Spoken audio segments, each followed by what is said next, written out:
কাঞ্জিটা মোটামুটি আমার শেষও হয়ে গেল, আবার রেডি করতে হবে কাঞ্জিটা। ও আবার তার মধ্যে তোমরাও চলে এসছো। নমস্কার, বর্তমান ঘরকন্যা একটা ব্লগ থেকে সবাইকে স্বাগত। এটা কাঞ্জি, সকালবেলা এটা খালি পেটে খাওয়াটা খুব ভালো। এটারও রেসিপি দেখাবো তোমাদের। যেহেতু বলেছি বিভিন্ন ধরনের শরবতের রেসিপি দেখাবো এই গরমে, আজকের শরবতটা দেখাবো একদম নতুনত্ব, বিট দিয়ে শরবত করব। তো চলো উপকরণের সাথে পরিচয় করিয়ে দিই।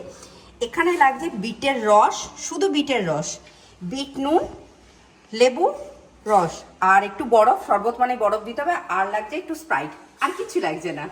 প্রথমে গ্লাসে বরফ কুচিগুলো দিয়ে দেবো আমি। এবার লেবুর রস দিয়ে দেবো। আমি এখানে একটা পাতিলেবুর রস নিয়েছি। এবার একটু বিট নুন দেবো। এবার দেব আসল উপকরণ, বিটের রস।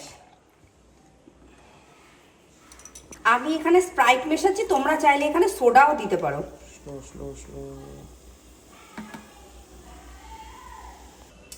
তৈরি হয়ে গেছে বিট দিয়ে শরবত।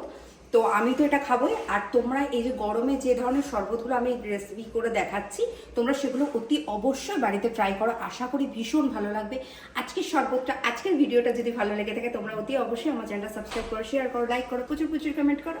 আজ তাহলে আসি, শরবতটা খাই।